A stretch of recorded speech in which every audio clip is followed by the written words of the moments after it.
en el libro de Amós, capítulo 5, versos 18 y 19. Libro del profeta Amós, capítulo 5, 18 y 19. Vamos a leerlo para nuestra enseñanza en esta mañana, en el nombre del Señor Jesús. Amós 5, 18 y 19, que a la letra dice: ay de los que desean el día de Jehová. ¿Para qué queréis el día de Jehová? Será de tinieblas y no de luz, como el que huye delante del león y se encuentra con el oso, o como si entrara en casa y apoyara su mano en la pared y le muerde una culebra. El tema: por difícil que esté la situación, no abandones tu lugar, porque te irá peor. Por difícil que esté la situación, no abandones tu lugar, porque te irá peor. El consejo de Dios para su iglesia en esta mañana es que, aunque las cosas se tornen difíciles, permanezcamos en nuestro lugar, permanezcamos en Cristo, porque de lo contrario la situación será peor. Porque nos puede suceder lo que dice el Señor hablando de los que desean el día de Jehová. Eso nos puede acontecer.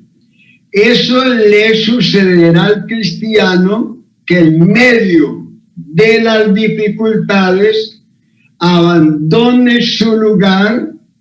Eso le sucedió a una familia en Israel. En el libro de Ruth, capítulo 1, verso 1, hallamos esta historia. Aconteció en los días que gobernaban los jueces, que hubo hambre en la tierra, y un varón de Belén de Judá fue a morar en los campos de Moab. Él y su mujer y 2 hijos suyos. El autor de este libro describe la historia de esta familia de Belén de Judá, que para escapar del hambre, huye a Moab, tierra de maldición. Los moabitas tenían la maldición de Dios.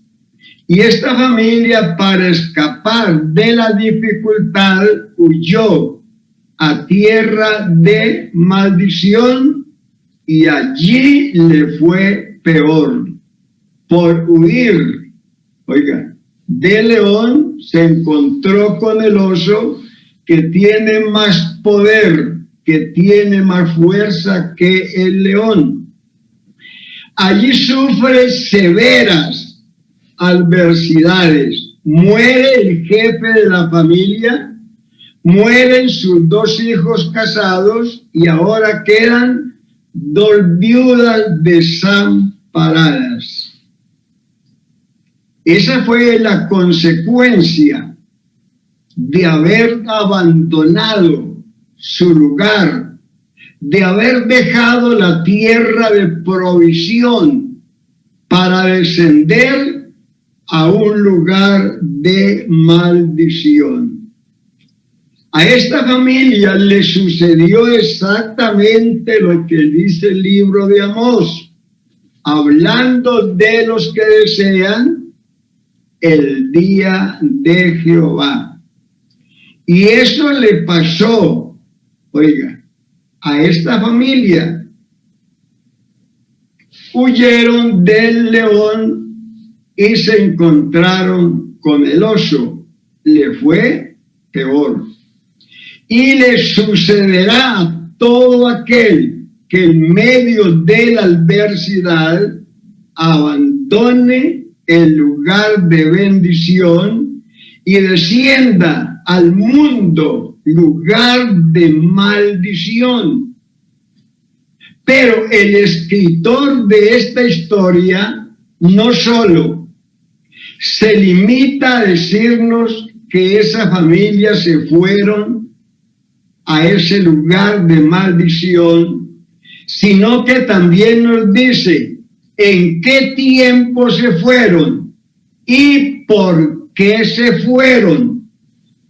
Se fueron en el tiempo que gobernaban los jueces, que era un tiempo de rebelión, un tiempo de apostasía, un tiempo de maldad, un tiempo cuando el hombre no tenía en cuenta a Dios y solo hacía lo que a él le parecía mejor.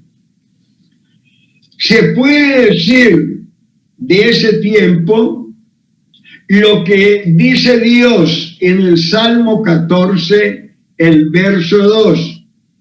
Jehová miró desde los cielos sobre los hijos de los hombres para ver si había algún entendido que buscara a Dios. Todos se desviaron, a unas se han corrompido. No hay quien haga lo bueno, no hay ni siquiera uno. El necio dice, no hay Dios.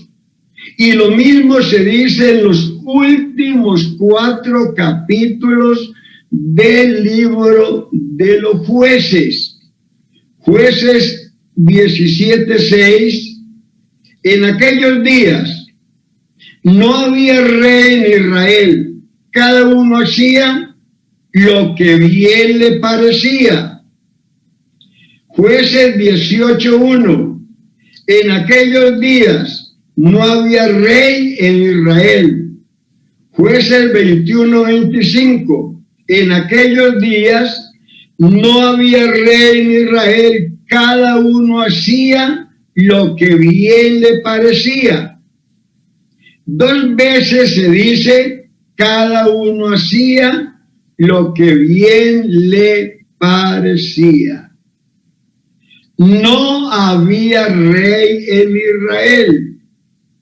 No había rey, porque el rey que había en Israel era Jehová de los ejércitos, el rey de reyes y el señor de los señores, el todopoderoso, el único y solo Dios.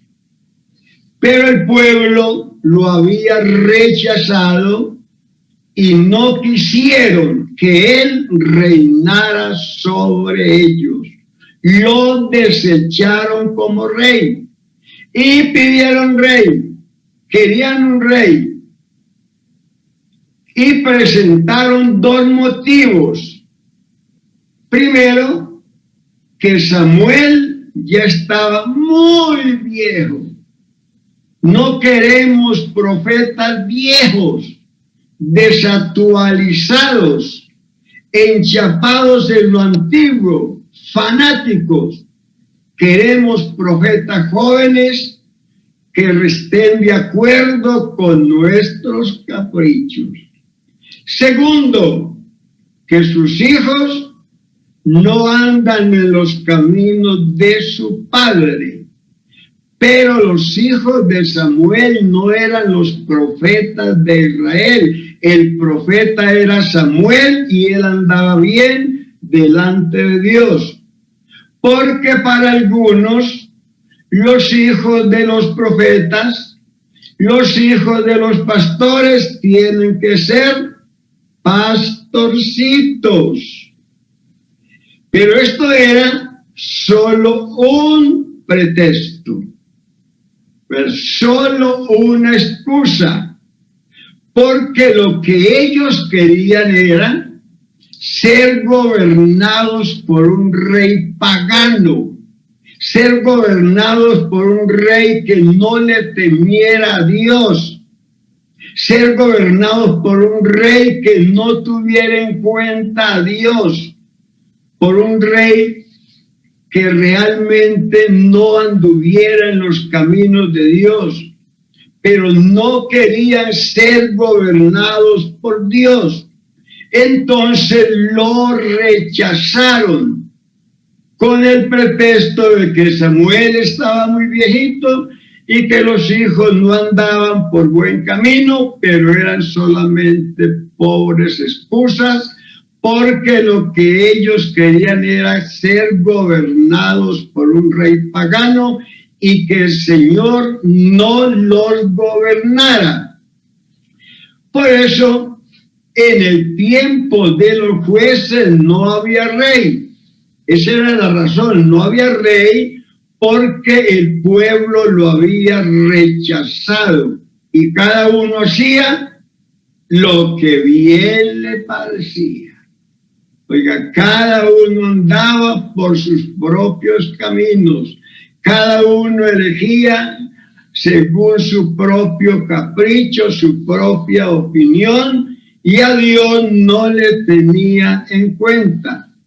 Ellos no querían que Dios se metiera en sus vidas. Como algunos dicen, cuando alguien les llama la atención, los exhorta, les da un consejo, no se meta en mi vida, déjeme que yo haga lo que yo quiera. Lamentablemente, el hombre no puede hacer lo que quiera. Pero ellos no quieren que Dios los gobierne, que Dios los guíe, que Dios los ayude, que Dios los direccione. Pero qué lindo, qué hermoso, qué glorioso que hay hermanos, hay cristianos que le han dicho a Dios, Señor, métete de lleno en mi vida.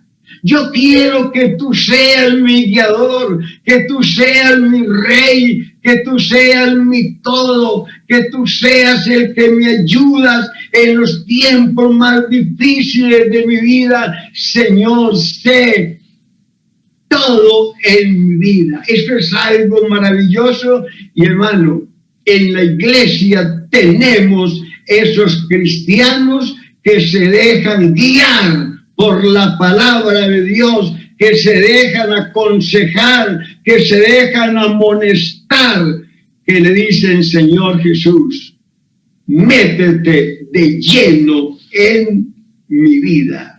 Bendito su nombre. Y la historia se volvió a repetir cuando el Señor Dios Todopoderoso, el Rey de Israel, rechazado por la nación, se manifestó en carne. El pueblo lo rechazó como su rey, como su Dios. San Juan 1, verso 1 dice, a lo suyo vino y los suyos no le recibieron. Mas a todos los que le recibieron, a los que creen en su nombre, les dio potestad de ser hechos hijos de Dios, los cuales no son engendrados de sangre, ni de voluntad de carne, ni de voluntad de varón, sino de Dios.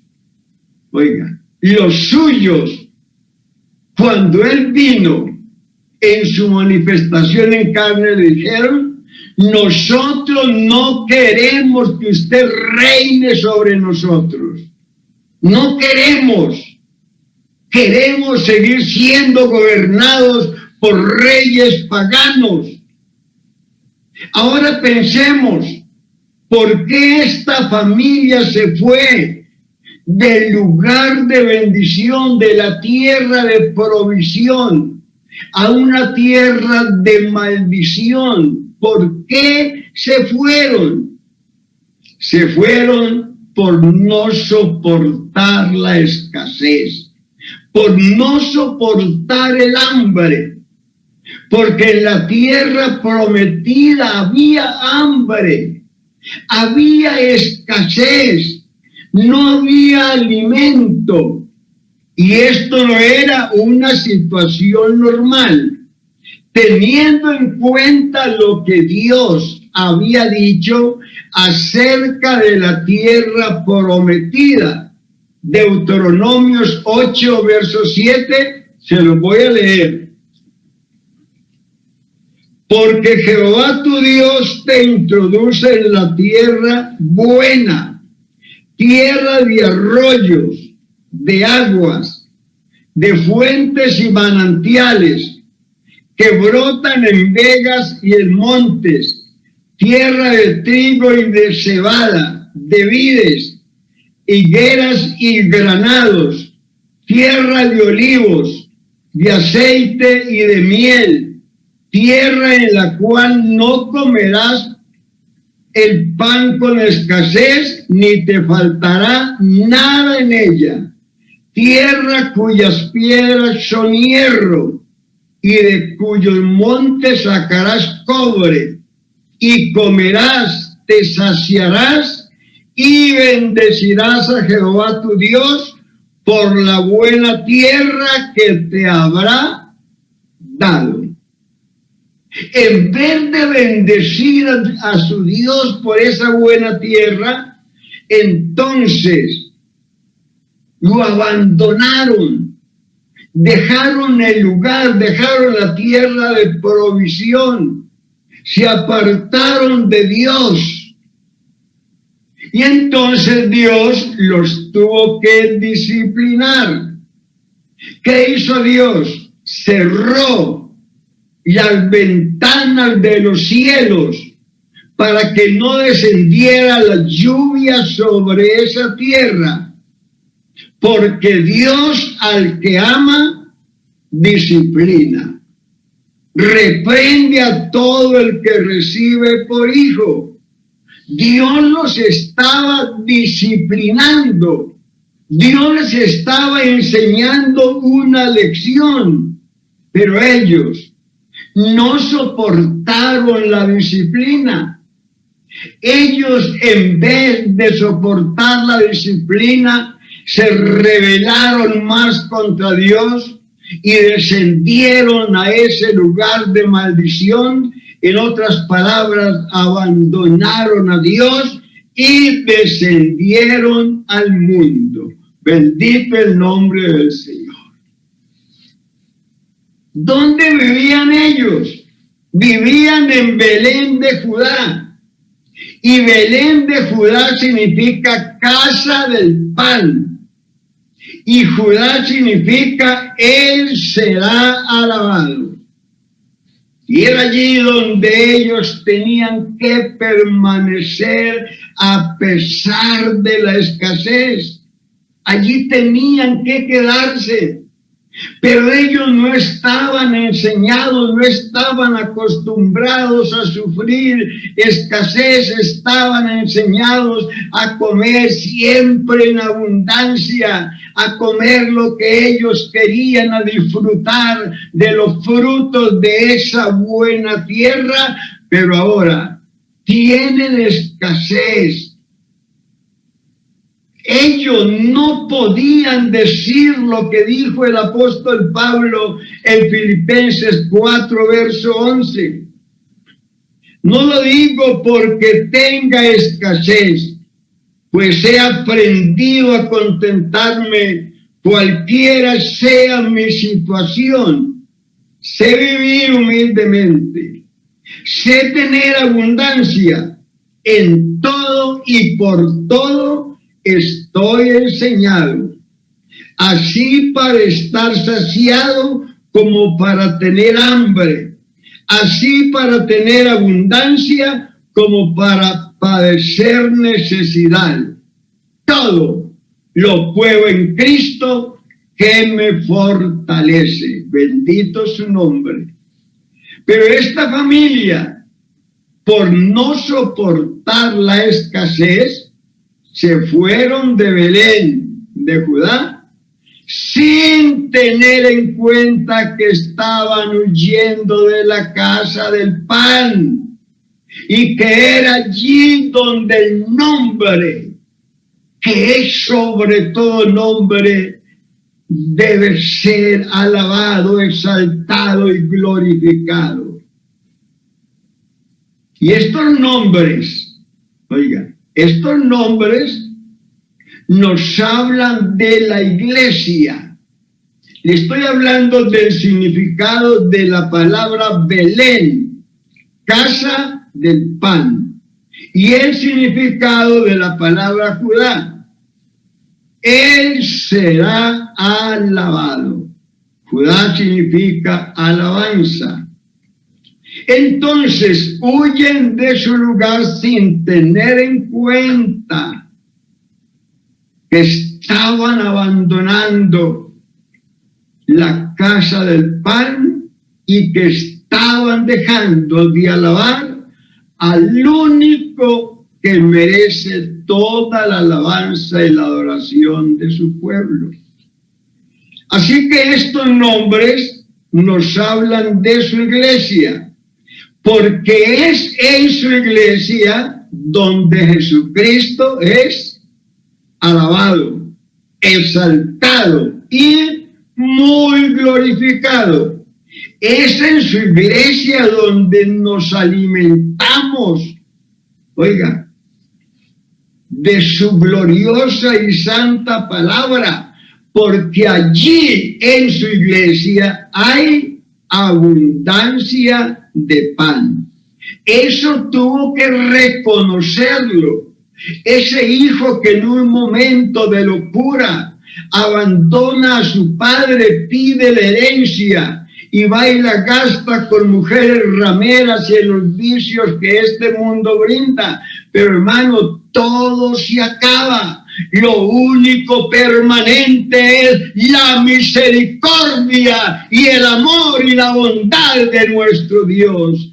Eso sí permanece. Lo demás, todo se acaba, todo se le acabó y ahora está cuidando cerdos. ¿Se imagina usted un hebreo que el cerdo era inmundo para él? Ahora un hebreo cuidando cerdos, y eso no es todo, deseando las algarrobas que los cerdos comían, pero nadie se las daba, ni siquiera las algarrobas se las daba. Y en ese momento una luz de arriba lo iluminó. Su razón le fue vuelta. Volviendo en sí dijo: ¿cuántos jornaleros en casa de mi padre tienen abundancia de pan y yo aquí perezco de hambre? Me levantaré, iré a mi padre y diré: Padre, he pecado contra el cielo y contra ti, ya no soy digno de ser llamado tu hijo. Bendito el nombre del Señor. Él reconoció mi pregunta. ¿Lo reconocemos nosotros también en esta mañana? ¿O estamos como Jacob, cuando llegó cansado, angustiado, debilitado a un lugar y allí pasó la noche? No tenía una almohada, un colchón ortopédico, una cobija. No. Puso una piedra de cabecera y allí recostó su cabeza. Y le digo por experiencia propia lo que es usted poner un ladrillo de cabecera y realmente sin cobija y los zancudos y la gente que busca nuestra vida rodeando el lugar. Se lo digo por experiencia propia. Así que este hombre allí está con una piedra puesta por cabecera y se queda dormido. Pero hermano, Dios es tan bueno que ese hombre que anda huyendo de sus travesuras, del engaño, de la mentira, de la astucia, ahora está cansado y tiene hambre, está débil. Pero hermano, Jesucristo no lo ha abandonado. Allí está el Señor Jesús con él. Se queda dormido y tiene una visión. ¡Qué gloriosa visión la que tiene! La visión de la escalera. En otras palabras, de Dios manifestado en carne. Vio una escalera que la parte superior tocaba el cielo y la parte inferior tocaba la tierra. Allí Dios le mostró su manifestación en carne, que Jesucristo como hombre toca aquí la tierra, es nuestro mediador entre Dios y los hombres, y como Dios está tocando el cielo, bendito sea su nombre. Dios le mostró su manifestación en carne, porque el que se manifestó en carne no fue un ángel, un arcángel, un serafín, un querubín, no fue la segunda persona de la supuesta Trinidad, hermano, fue el mismo Dios que dejó su gloria, tomó un cuerpo de carne para venir a salvarnos y hacernos partícipe de su gloria. Bendito el nombre del Señor. Hermano, Jacob no sabía que allí estaba Dios. Cuando despertó dijo, cuán terrible es este lugar. No es otra cosa que casa de Dios y puerta del cielo. Y tuvo miedo. Fue que este hombre, en medio de su situación tan difícil, en vez de ungir su corazón, ungió fue una piedra. Sin embargo, Dios que nos entiende, Dios que nos comprende, allí está con él. Esto nos enseña que cuando nosotros no estamos viviendo bien, oiga, no estamos en comunión con nuestro Dios, podemos estar en la casa de Dios, en la iglesia, y no nos alimentamos de su palabra, y no aprovechamos el tiempo, y no lo alabamos, no lo adoramos, no apreciamos su santa y gloriosa palabra, no le rendimos culto al Señor Jesús. Y cuando eso hacemos, salimos con la misma necesidad. Porque mientras no le preparemos la cena al Señor, nosotros no podemos cenar. Ese es el orden. Primeramente, siéntate tú, hazme el almuerzo, hazme la cena, no importa que todo el día estuviste trabajando, estás todo embarrado, quítate esas botas sucias y ponte un delantal nuevo y métete a la cocina y prepárame la cena, y después de que yo haya cenado, entonces tú puedes cenar. Pero llegamos siempre a mitad del culto, cuando ya se ha pasado la oración, la adoración, la alabanza, los cánticos de los hermanos del grupo de alabanza y los demás que nos unimos a este canto. Cuando ya todo ha pasado y va a comenzar la predicación, entonces nos aparecemos. Estamos en medio culto, llegamos a apagar las velas. Pero hermanos, nosotros debemos de aprovechar esa horita, hora y cuarto que estamos para prepararle al Señor la cena, adorarlo, glorificarlo, exaltarlo, decirle: Señor, tú eres muy bueno, me diste la vida, me diste este día, amanecí vivo mientras muchos han amanecido muertos. Gracias, Señor. Pero no, muchos llegan ya a despedir el culto. Hermano, es que da tristeza que a veces uno mira allí desde el altar cuando un hermano llega y se arrodilla y ya estamos orando para despedir el culto. Eso da tristeza cuando tenemos tiempo sobrado para otras cosas, y para el Señor siempre llegamos tarde. Bendito el nombre del Señor Jesús. Sabiendo que estamos mal, no nos corregimos. Sabiendo que no estamos bien, no buscamos el camino que nos conduce realmente a la verdadera felicidad, la verdadera paz, a la voluntad de nuestro Dios. Desechamos la amonestación de Dios. En vez de convertirnos, nos rebelamos más contra el Señor. Eso le pasó a esa familia. Sabían que estaban mal con Dios. Oiga, ellos eran conscientes que estaban mal con Dios. El líder de la familia era consciente de su estado espiritual. ¿Cómo lo sabemos? Y lo sabemos por el nombre que el padre de la familia le puso a sus dos hijos. Por eso lo sabemos que estaba muy mal. Porque ponerle a sus dos hijos ese nombre, eso indicaba que estaba viviendo muy mal. Su estado espiritual no era el mejor. Mire, ¿cómo llamó a su primer hijo? Le puso Malón. Oiga, usted le pondría a un hijo Malón, que significa enfermedad. Eso significa el nombre de Malón, enfermedad.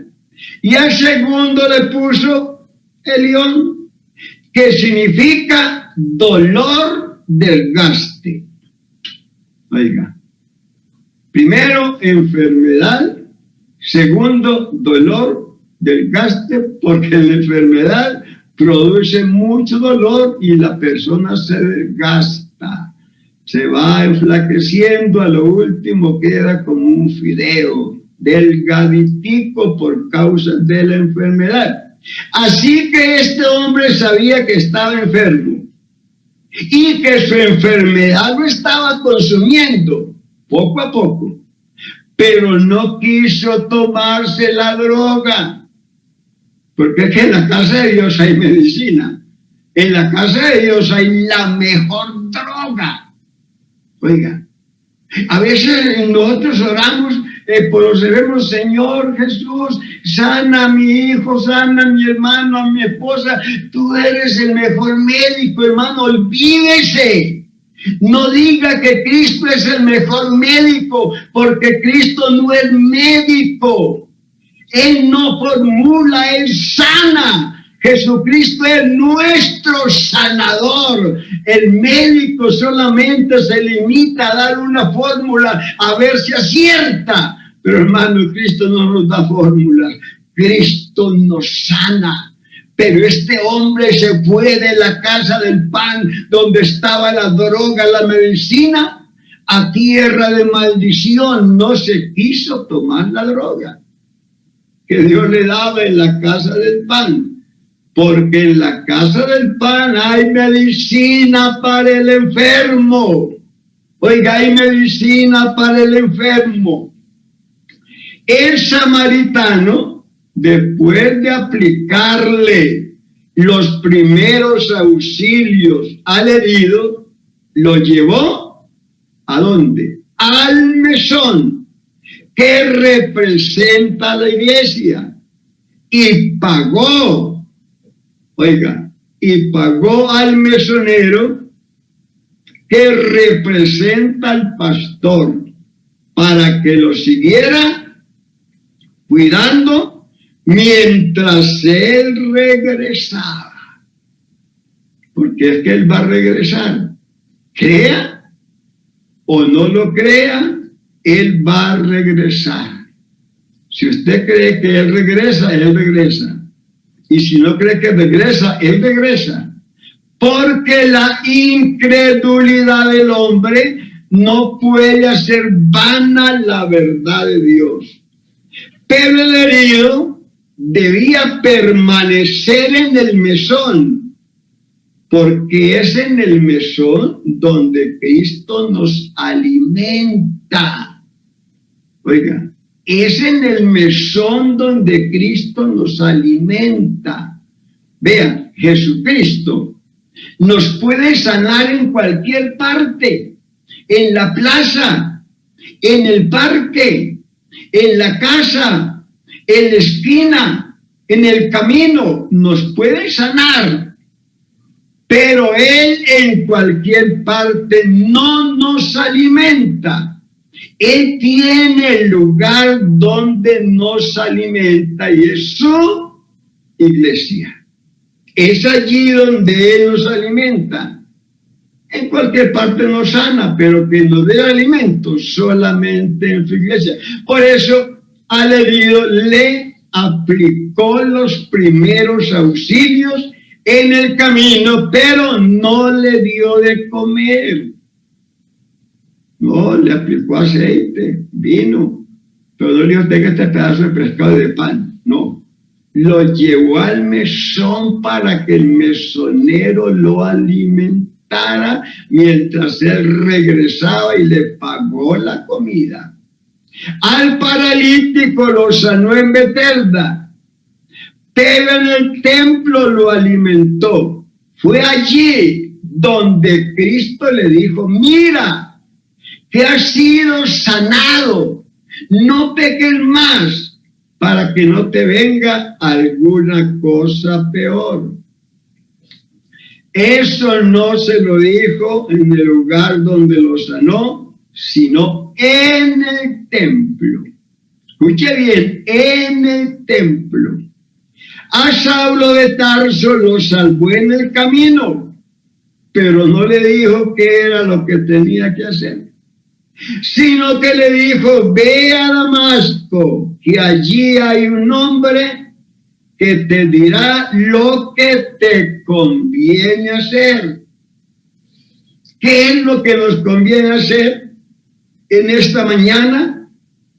Nos conviene permanecer en la casa de Dios, en su iglesia, alimentarnos de su palabra, alabar y glorificar su nombre y permanecer en Cristo Jesús a pesar de las dificultades, porque solo en Cristo hay solución para nuestros problemas, solo en Él hay sanidad para nuestro cuerpo, solo en Cristo hay perdón de pecados. Si es que hemos fallado, la sangre de Cristo nos limpia de todo pecado, pero debemos de permanecer en Él, porque en Él hay abundancia.